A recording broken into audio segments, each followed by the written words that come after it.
Good morning, everyone, and happy Saturday. My name is Nick Marro with Occupy Fantasy. I'm here once again to help you break down the NBA DFS slate on both DraftKings and FanDuel. This time for the January 7th slate, just a four-game slate, locking at 8 p.m. Eastern Standard Time on both sites. If you haven't already, please like the video. Also, subscribe to the channel. That helps us climb up these YouTube algorithms and get more free content back to you.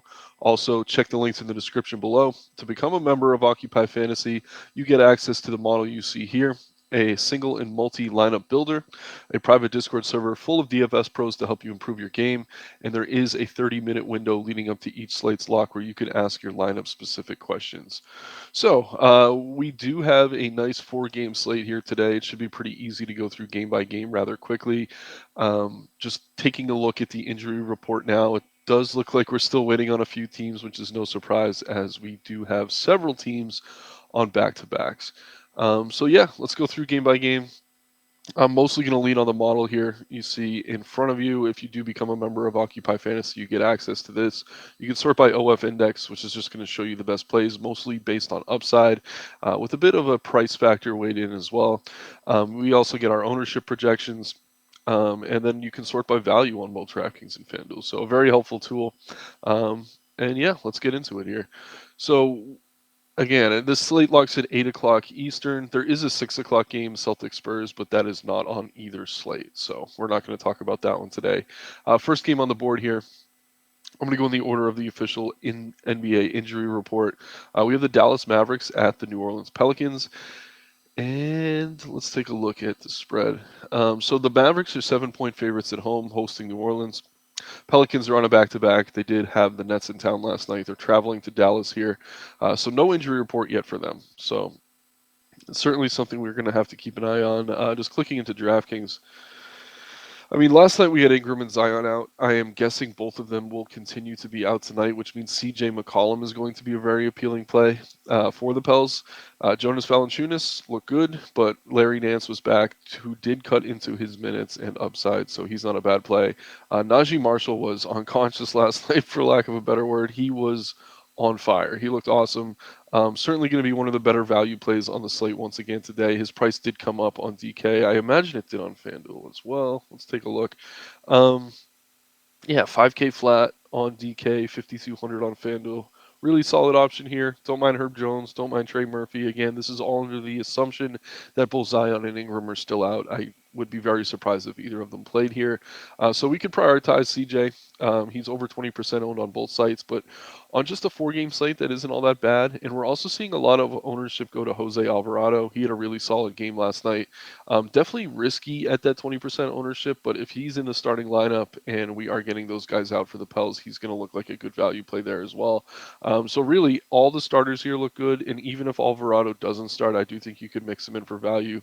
It is going to be tough to find punts on such a short slate.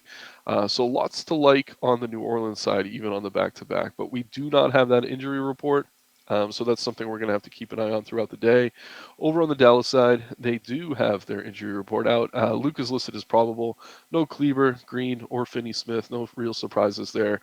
Luka coming off kind of a floor game for him against the Boston Celtics. No surprise there. It was a bit of a letdown spot. I was pretty heavy on him. It's tough not to like Luka right now, but yeah, I think this is a good bounce back spot for him. He is rested.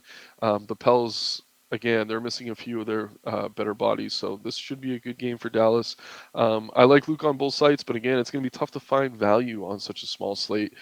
So as more value opens up, then it'll be easier to get to Luka as things stand. I'm not surprised by his ownership on either site where he's floating around 20%. Certainly the best play on the board if you can get to him, but again, it may be easier to go a little bit balanced tonight if we don't get more of that value. Christian Wood, solid option. Not someone I'm rushing to. There are decent centers on the board here, even on the short slate. Don't mind guys like Tim Hardaway Jr., Spencer Dinwiddie as secondary options. That's really it for me from Dallas. I mean, Luka's usage rate is so high, it makes it tough for some of these other guys to get there. Since they are a little bit banged up, maybe we do get some value in like a Reggie Bullock or I don't know, even a Dwight Powell, but I'm really not excited to play either of those guys. It's really Hardaway or Dinwiddie as secondary plays. I don't mind Christian Wood in tournaments, but Luke is certainly the priority for Dallas, and that's often the case, so no surprise there. We can move into the next game on the slate now. We have the Golden State Warriors at the Orlando Magic. Oh no, I skipped one. My bad. The Chicago Bulls at the Utah Jazz. So the Bulls are also on a back-to-back, so we do not have their injury report yet, which is obviously a little bit frustrating. Um, Zach LaVine was amazing last night. Really solid game for him. I like him on both sides once again. It is a back-to-back. I don't think they rest him here though. We're seeing that ownership reflected in these Bulls. They're all pretty popular. Alex Caruso was out last night, so a lot of people went to Sumu. He had a terrible game. Not someone I'd be rushing to get to here. But again, there's no injury report yet, so keep an eye on that. If Caruso's back, he'd be viable. If he's out, maybe you can get some Sumu at low ownership on the back-to-back. Maybe he gets a bit more run here, but it's going to be really tough to trust him. LaVine dominated the usage last night. He's my favorite Bull here once again. But at the same time, I could see going to Vooch or DeRozan as alternatives.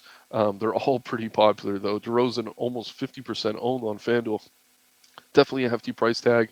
Levine's over 20% on both sides. We're seeing Vooch at 30% on DK, where you could play those two centers. And Patrick Williams in the front court. Again, I wish we had the injury report. We don't, but I do think if he starts, you can go there for value. I was a little bit hesitant last night, but they did show they're willing to give him that full run of minutes. And even with LaVine going off in the very high usage rate for him, he got there. So let me take a quick look at Patrick Williams. We do have the time today. Um, yeah, coming off 3 straight games where he had over 20 fantasy points. He's getting a lot of rebounds, which is good to see because even if his shot's not falling, you have a chance for him to hit value. Definitely more appealing over on DraftKings where he's only 4,200, 5,300 on FanDuel is a bit tough to stomach. But again, just a 4-game slate, you can kind of poke at some of this mid-range value a little bit more than you might on a larger slate because you really just don't have any other choice. So DeRozan, Vooch, LaVine, all good plays. I like Patrick Williams as well. Don't mind Sumu, but keep an eye on the Caruso news. If Caruso's in, that really takes all these guards out of consideration for me, except maybe Caruso. As things stand, I definitely see prioritizing LaVine. DeRozan's going to be tough to get away from on FanDuel. And yeah, Patrick Williams for value on DK, really solid option there.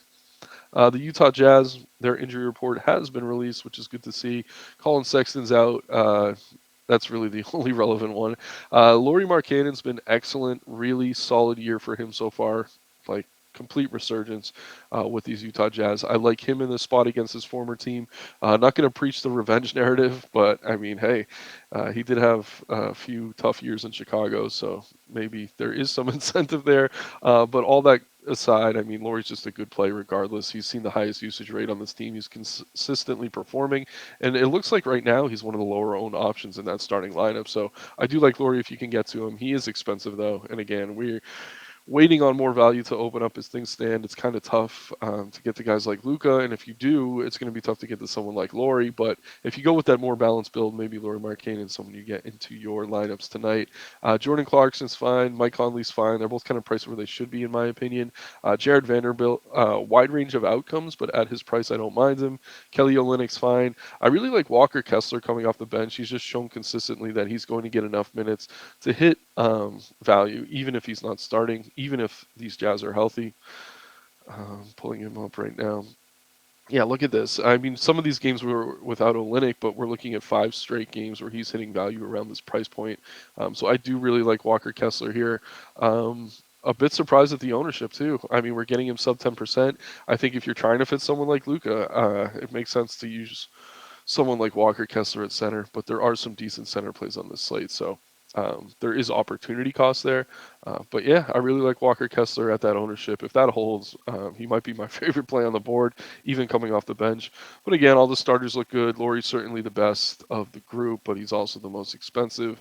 I just want to hammer home that I like Walker Kessler for value. Now we move into that 8:30 window. We have the Golden State Warriors at the Orlando Magic. The Magic are 6.5-point underdogs on the road in Golden State. We should have both injury reports. Yep. The Magic, Bulls and health and safety protocols. RJ Hampton was sent down to the G League to recover from injury. Chumo Kiki's still out. Kevon Harris is out. Nothing major for them otherwise. I'll touch on Orlando first before I go to Golden State, since there are injuries on both sides. Donchero's been good. He's fine at 8K. Not someone I'm rushing to get to. He's kind of priced where he should be. Same with Fultz. I mean, he was cheap earlier in the season. We've seen that price climb dramatically. With Bol out, Wendell Carter Jr. is probably my favorite play on the Orlando Magic here.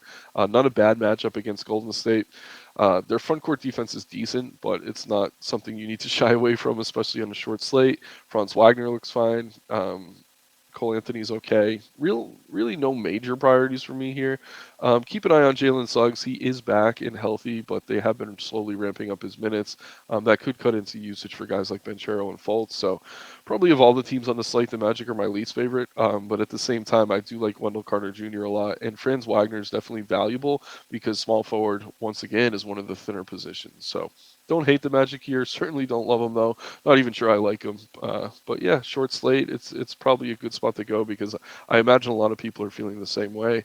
Over on the Golden State side, Steph Curry's still out. JaMychal Green's out. Iguodala's listed as probable. I don't even know if he sees the floor, but that's certainly something to at least keep an eye on. Andrew Wiggins should be back tonight, listed as probable. I don't know that we have him in the model right now, but that's something to keep an eye on. I'm not sure how many minutes they'd give him returning from that extended absence. I don't even know that he's played yet this season. So we got to keep an eye on that one. Or he was playing earlier in the season, but no Kuminga, no Jonathan Wiseman. Again, this is an okay team. They're all kind of priced where they should be, though, especially if Wiggins is back. Like, you're not going to be paying 6K for DiVincenzo anymore. I do like him, but even with Steph out, if Wiggins is back, he's probably going to take up a lot of that usage. Um, yeah, hopefully we get some coach speak leading into this one. Not that Steve Kerr is the most trustworthy coach, but it would be nice to hear that Wiggins is either limited or not. So that's certainly a piece of news to keep an eye on.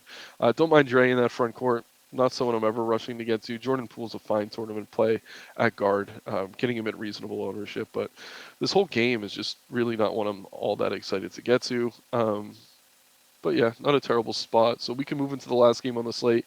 We have the Lakers at the Kings.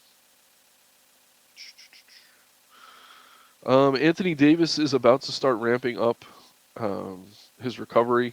Coach says that his foot pain is mostly gone now, which is good to hear. I don't think he plays tonight. There is no injury report out for the Lakers yet. They are in a back-to-back. If AD's out, once again, LeBron's going to be one of the better plays on the slate if you can afford him.